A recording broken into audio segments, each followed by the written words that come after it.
한국 사람들의 가장 큰 거짓말 3대 거짓말이 있는데 뭔지 아세요? 첫 번째는 장사하는 사람이 나 이거 팔면 하나도 안 남아요. 그 말이고. 그 다음에 처녀가 나 시집 안 갈래요. 그 다음에 그 어르신들이 나 빨리 죽었으면 좋겠어. 그런데 3대 거짓말이래요. 저는 최근에 2주 동안에 3번이나 장례 예배를 인도했습니다.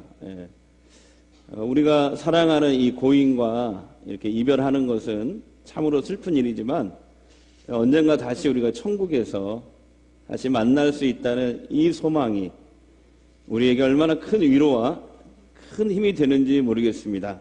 믿으시죠? 천국에서 만나보자. 그날 아침 거기서 순례자 예비하라. 무너지지 않도록 만나보자.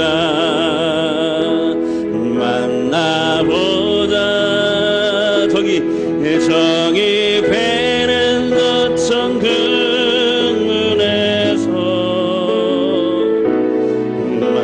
만나보자.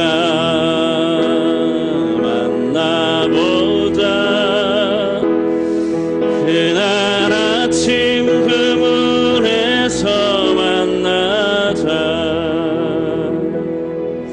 이 찬양을 얼마나 많이 불렀는지 몰라요. 예수님 당시에 유대인들 중에서 이 사두개파 사람들은 죽음 이후의 세계를 믿지 않았어요. 그들은 부활을 부정했어요. 사두개파 사람들. 죽으면은 모든 것이 끝난다. 이 세상이 전부다. 이렇게 생각했거든요. 그래서 그 사람들, 사두개파 사람들은 특별히 이 권력에 집착했고 로마 권력과 타협했습니다. 성전 권력을 쥐고 탐욕을 따라 살았던 것입니다. 네. 이와는 달리 유대인들 중에서 바리새파 사람들이 있어요. 누가 있다고요? 이 바리새파 사람들은요, 이 사두개파 사람들과 달리 사후세계를 믿고 부활을 믿어요. 이 세상이 다가 아니다. 죽음 이후의 세계가 있다는 걸 믿었어요. 그런데 그들은 믿음대로 살지 않았어요. 믿긴 믿는데 그냥 세상이 전부인 것처럼 살았어요. 신앙은 외형적인 신앙만 갖고 하나님 말씀에 진심으로 순종하지 않았어요. 대신 그들은 뭘 좋아했냐면 말씀보다는 돈을 더 사랑하고 세상에서 얻는 지위와 명예, 권세 이런 것을 얻는 것을 더 사랑했던 것을 우리가 볼 수 있습니다. 그렇다면 여러분, 예수님의 제자들은 어땠을까요? 예수님의 제자들, 예수님의 십자가의 죽음을 목격한 이 제자들은 여러분 어땠을까요? 오늘 말씀은 부활하신 예수님이 십자가에 죽으시고 3일 만에 다시 부활하신 예수님이 제자들에게 처음 나타나는 그 장면입니다. 부활하신 예수님이 처음 제자들에게 나타나신 장면이 오늘 우리가 읽은 말씀 본문입니다.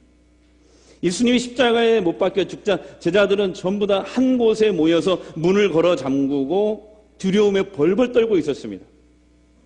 그 이유는 이렇습니다. 예수님이 십자가에 죽고 3일이 지난 주일 새벽입니다. 2000년 전 주일 새벽에 막달라 마리아라는 여자가 갑자기 제자들이 모여있는 그 집으로 뛰어오더니 막 문을 두드리는 거였어요. 그 새벽에 막 문을 두드리니 문을 열었을 거 아니에요? 이 막달라 마리아가 얘기하는 건 내가 지금 예수님 무덤 동굴을 이 새벽에 갔다 왔는데 동굴을 막아놓던 그 돌문이 옆으로 굴려져 있고 그 안에는 예수님 시신이 없어졌다. 누가 예수님 시신을 가지고 도망친 것 같다. 빨리 가보셔야 될 것 같다. 이렇게 막 잠을 깨우는 거죠. 제자들의 잠을. 그래서 베드로와 요한이 급히 그곳으로 뛰어갑니다. 가서 보니까 마리아 말대로 예수님의 시신이 없고 예수님의 시신을 쌓았던 그 수건과 세마포만 그대로 있는 거예요. 그러니까 제자들은 큰일 났다.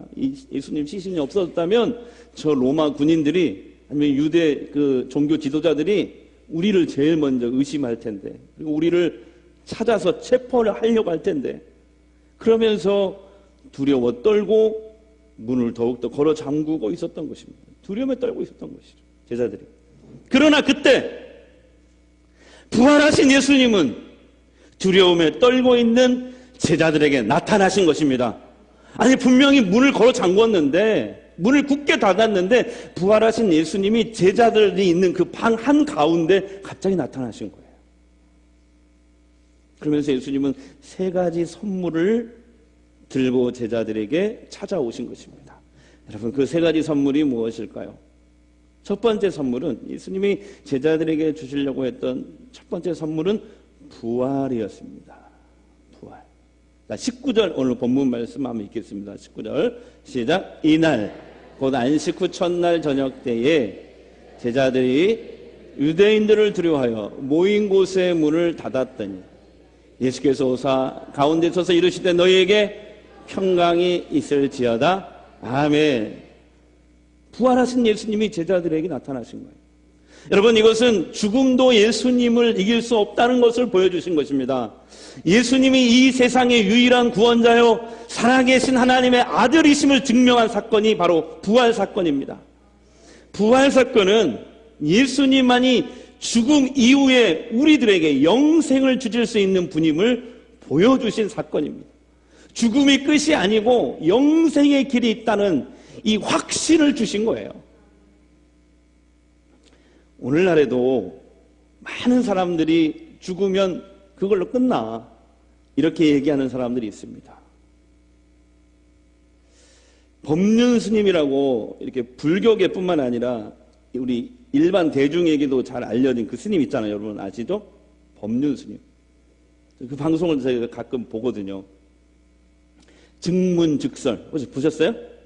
예. 거기 보면은 어떤 분이 스님에게 질문을 해요. 스님, 사람이 죽으면 어떻게 되나요? 천국과 지옥에 가나요? 천국과 지옥이 있나요? 이렇게 물어요. 그때 스님이 이렇게 대답하더라고요. 불교에서 말하는 극락은 인도 사람들이 다 지어낸 거다. 우리가 천국과 지옥이 실제로 있는지 없는지 이건 별로 중요하지 않다. 어떤 분이 만약에 돌아가셨다, 내가 사랑하는 남편이나 우리 어머니 아버지가 돌아가셨다 그러면 그냥 그분이 좋은 데 가셨다 이렇게 믿고 살래요. 그러면 정신 건강에 좋다는 거야. 이게 이분의 해답이었어요. 근데 그분은 그렇게 말할 수밖에 없어요. 왜냐하면 부처님의 제자들도 부처님께 그렇게 질문했거든. 석가모니에게. 죽음 이후에 어떻게 됩니까? 선생님. 나는 모른다. 모른다. 그렇기 때문에 법륜 스님도 모른다고밖에 할 수 없는 것이죠. 모른다는 말을 그렇게 둘러서 얘기한 거예요. 저는 그 말이 이해가 됐습니다. 근데 여러분께 묻겠습니다. 여러분 정말 사람이 죽으면 거기서 끝이라고 생각하나요? 그래서 그렇게 믿고 사는 사람들은 이 세상에 더욱 집착하는 거예요. 이 세상 것이 다라고 생각하기 때문에 이 세상 것만 추구하고 사는 거예요. 그리고 살다가 자신이 근심과 걱정과 불안이 생기면 그것을 세상 것으로 막 채우려고 하는 거예요. 근데 그게 채워집니까? 이러한 시대에 부활하신 예수님은 오늘 우리 믿는 사람에게도 희망과 용기를 줍니다. 어떤 어려움도 우리 예수 믿는 사람들을 이길 수 없습니다. 죽음까지라도 믿는 사람을 이길 수 없습니다. 그 죽음도 우리를 좌절시킬 수 없는 거예요. 왜? 우리 주 예수님께서 부활을 우리에게 선물로 주셨기 때문에 그렇습니다. 오늘은 좀 불교 얘기를 좀 많이 하네요. 김성화 스님이라고 있는데요. 김성화 스님. 이분은 원래 경북대 수학과를 졸업하신 분이에요. 그래가지고 고등학교 수학 선생님을 하셨어요. 근데 어느 날 수학 선생님을 하다가 인생의 허무함을 느끼는 거예요. 너무 허무하게 느껴지는 거예요. 그러면서 내가 더 이상 살고 싶지 않다. 자살 충동까지 막 느껴지는 거예요. 그래서 이제 그가 선택한 게 뭐냐면 이제 내가 남은 생에 중이 되어서 돌을 닦으면서 진리 가운데 한번 살아보겠다. 이런 생각에 절에 가서 스님이 됩니다. 주지 스님까지 돼요. 똑똑하니까. 그렇게 돌을 닦다 보니까 불교계가 너무나 썩어 있는 거예요. 자기가 볼 때. 그래서 자기가 이 불교계를 좀 개혁을 해야 되겠다. 그래가지고 순수한 불교 대학을 세우는 일을 합니다. 그런 중에 이제 내분에 휘말리게 돼서 억울하게 교도소에 이제 수감이 됩니다. 이분이. 그는 이제 교도소에서 뭐 하겠어요? 불경이 있겠죠. 이제 불경을 열심히 읽는데 이제 대출해서 그 교도소 도서관에서 불경을 계속 뭐 반하심경 뭐 이런 것을 막 대출해가지고 계속 보는 거예요. 근데 어느 날은 그 도서관장이 대출을 안 해주는 거예요. 불경을. 그러면서 지금 다 나갔다. 불경이. 다 빌려갔다. 그래서 기드온 협회에서 나온, 여러분 성경 알아요? 요만한, 파란 색깔 요만한 조그만한 기드온 협회 나온 신약 성경. 그거 아셔요? 아시는 분 한번 손 들어봐요. 그 성경을 주는 거예요. 똑같은 진리니까 이것도 한번 읽어보시라고. 그러면서 아마 그 교도소 관장이 아마 예수 믿는 사람이었던 것 같아요. 그래서 그 성경을 주는 거예요. 그 조그마한 신약 성경을 들고 처음엔 당황을 했대요. 그래서 한쪽에 처박아 놓고 이제 참선을 막 그 감옥에서 하다가 그 성경을 읽기 시작한 거예요. 그런데 그 신약 성경을 읽다가 평소에 자기가 염원했던 이 죽음의 문제가 해결된 거예요. 거기에서 어떻게 해결됐냐면 누가복음 7장에 나인성 과부 이야기가 나와요. 무슨 얘기가 나온다고요? 나인성 과부 이야기. 이스라엘 나인성에 과부 하나가 사는데 그 과부에게 아들이 하나 있었어요. 그런데 하나밖에 없던 아들이 그만 죽고 맙니다. 죽는 거예요. 이 과부 어머니가 아들이 이제 발인을 하는 날 상여를 붙잡고 막 통곡하면서 따라가는 거예요. 상여를 붙잡고. 그러다가 상여가 나가는 길에 예수님을 딱 만나는 거예요. 예수님은 상여를 딱 멈추게 합니다. 그리고 죽은 청년을 향해서 명령합니다. 청년아, 일어나라! 아멘. 이 말씀을 하시자 죽었던 청년이 관에서 벌떡 일어나는 거야. 그러고 나서 어머니에게 가는 거예요. 스님은 이 말씀을 보고 여기서 충격을 받는 거예요. 예수님은 죽은 사람도 살리는구나. 왜 그러냐면 불경에도 비슷한 내용의 이야기가 나오거든요. 무슨 내용이 나오냐면 옛날 인도에 구시라성이라는 곳이 있어요. 구시라성에 시다림이라는 아주 한가한 숲이 있는데 여기에 석가모니가 이 부처님이 이제 제자들과 함께 걷는 거예요. 그 숲을. 근데 그 숲 속에서 한 여자가, 한 젊은 과부가 막 통곡하면서 애통하게 우는 거예요. 그래서 부처님이 가서 왜 우냐고. 부처님, 우리 아들 좀 살려주세요. 막 아들이 죽은 거예요. 갑자기 죽은 거예요. 그때 석가모니는 방법을 하나 일러줍니다. 일어나시오. 지금 저 아래 마을로 가서 집집마다 다 다니면서 한 번도 사람이 죽은 일이 없는 집에 쌀을 한 점씩 얻어다가 그것을 죽을 끓이시오. 그래서 아들 입에 집어넣으시오. 그걸 먹이라고. 죽은 아들에게. 그럼 될 거라고. 그래가지고 이 젊은 과부가 막 신이 나가지고 그 아래 마을로 막 갑니다. 집집마다 막 문을 두드리면서 물어보니까 한 번도 죽지 않은 집이 있어요? 없어요? 없어요. 해가 지도록 다녔지만 결국 빈손으로 돌아옵니다. 그래서 부처님한테 얘기하는 거예요. 부처님, 내가 하루 종일 돌아다녀도 사람이 죽은 일이 없는 집이 하나도 없습니다. 그때 석가모니가 말합니다. 자매여, 인생은 생자 필멸이다. 이게 불경에 나오는 말이에요. 인생은 뭐라고요? 생자 필멸. 사람이 태어나면 반드시 죽는 법이요. 2년 따라 나서 2년 따라 없어지는 법이요. 예. 이렇게 얘기를 해줬다는 거예요. 그러니까 너무 슬퍼하지 마라. 당연한 거라는 거죠. 석가모니 이 절망스러운 한마디 말을 주려고 젊은 과부를 말해요. 종일 걷게 만들어 놓고 기진맥진한 상태에서 가장 인간적인 지혜로운 말로 위로를 한 것입니다. 김성하 스님은 여기서 불교와 기독교의 이 죽음에 대한 근본적인 차이를 발견합니다. 같은 과부와 외아들이 죽었는데 불교에서는 죽음을 숙명으로 받아들였고 기독교에서는 생명의 기쁨을 주었구나. 석가모니는 죽음의 문제를 제기하였을 뿐 해결하지 못하지만 예수님은 죽음의 문제에 해답을 주셨구나. 주는 그리스도시요 살아계신 하나님의 아들이시기 때문에 그렇다는 거예요. 김성하 스님이 성경을 읽으면서 거기에서 개종을 하게 됩니다. 그 교도소에서. 기독교 말로 죽음 이후의 삶, 영생을 책임져주는 생명의 종교임을 깨닫게 됩니다.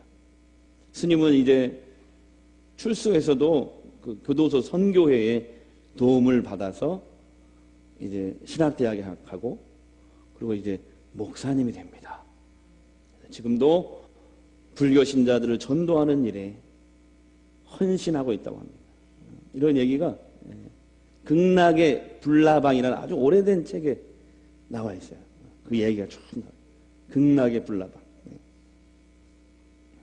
부활하신 예수님이 제자들에게 주신 이 두 번째 선물은 뭐냐면 평강이었습니다. 평강. 평강. 예수님은 두려움과 불안 속에 있는 제자들에게 나타나셔서 평화의 인사를 하셨습니다. 너희에게 평강이 있을지어다.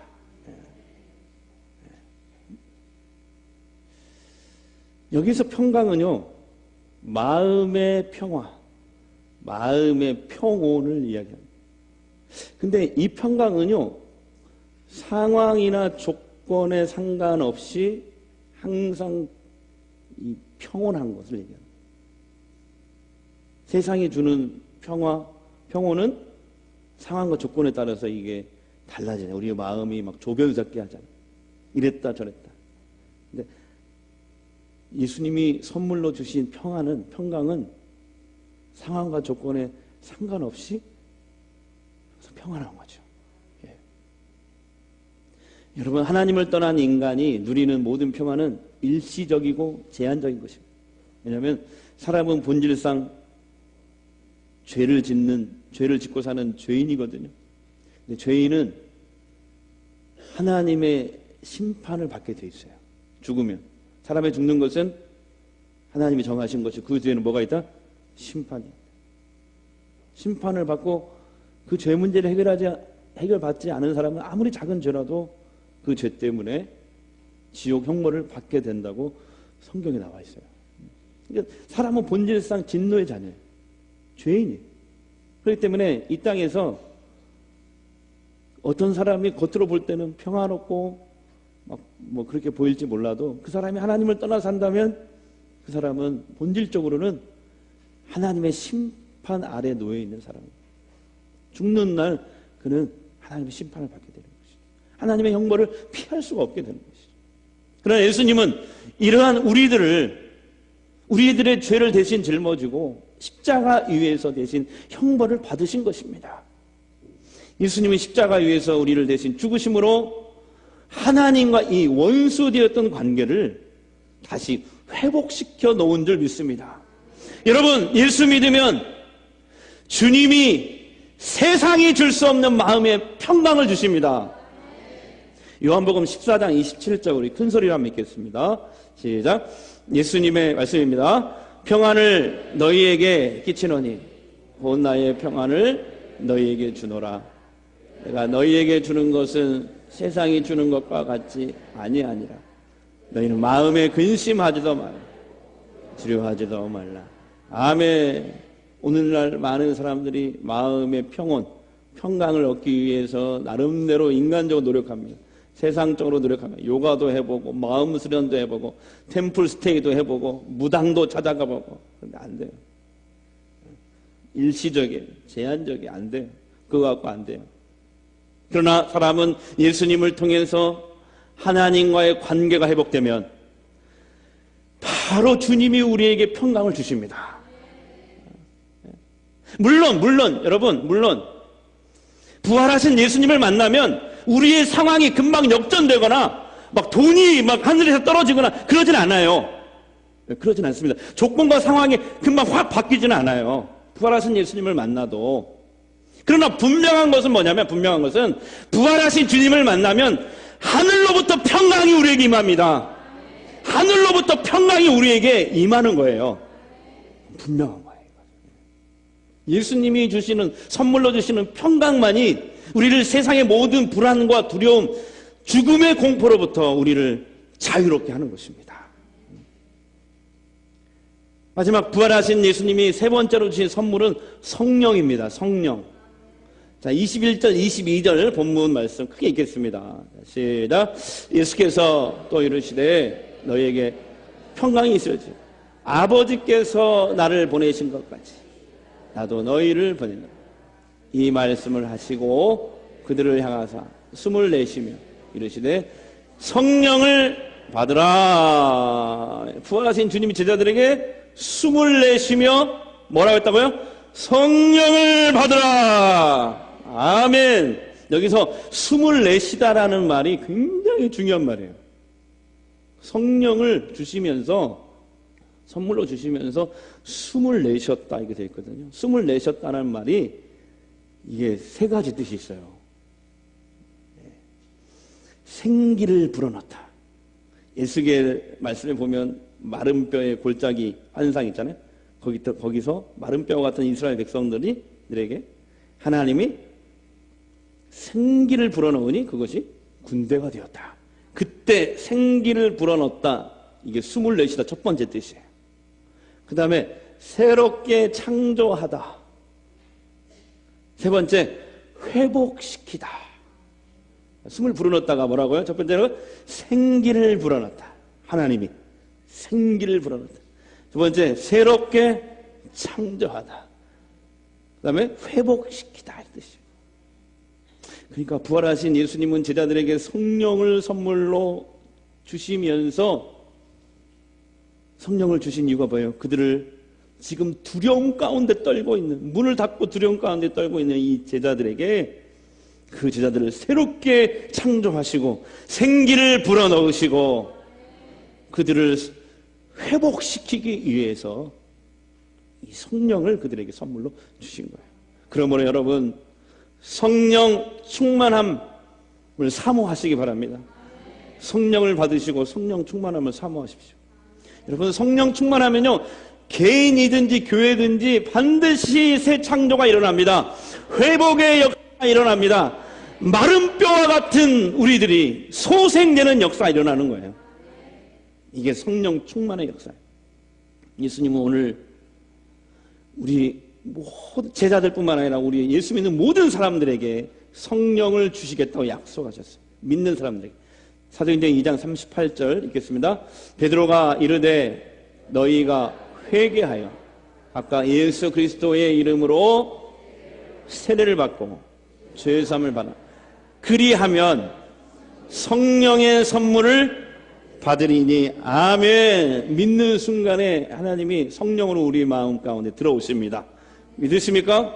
그러므로 여러분, 이 한 주간 부활하신 예수님이 선물로 주신 이 부활과 평강과 성령을 힘입어 예수님과 함께 사는 복된 한 주간이 되시기를 주의 이름으로 축복합니다. 아멘. 우리 주와 같이 길 가는 거 이 찬양하고 기도하겠습니다. 박수 치며 사랑합니다.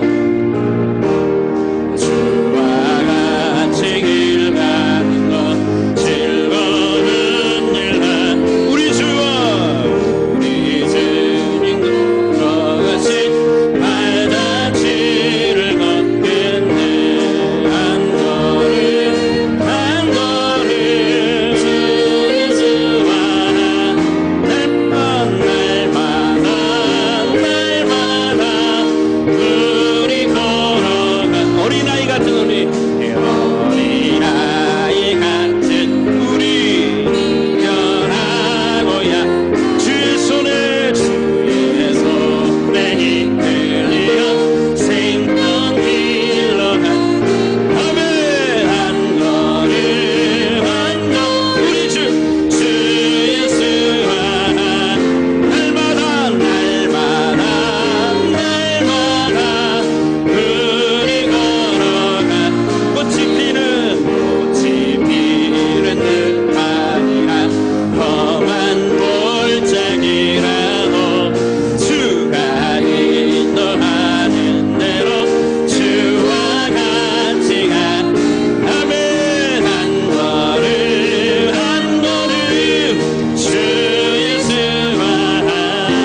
기도하겠습니다. 제자들에게 성령을 선물로 주신 예수님은 우리 예수 믿는 모든 사람들에게도 성령 주심을 약속하셨습니다. 성령께서 이 시간 우리들에게 기름 부어 주셔서 우리의 몸과 영혼이 소생되고 회복되고 새로운 창조가 일어나게 하옵소서. 또한 예수님은 약속하셨습니다. 세상이 줄 수 없는 평강을 너희에게 주겠다. 이 평강을 이 시간 우리에게 주시옵소서. 또 주님이 우리에게 부활의 소망을 주셨기 때문에 우리를 살면서 어떤 어려움이나 환난, 심지어는 죽음이 와도 결코 우리를 이길 수 없음을 믿습니다. 이 부활의 소망으로 날마다 승리하는 주님의 종들이 되게 하옵소서. 예수님의 이름으로 기도합니다.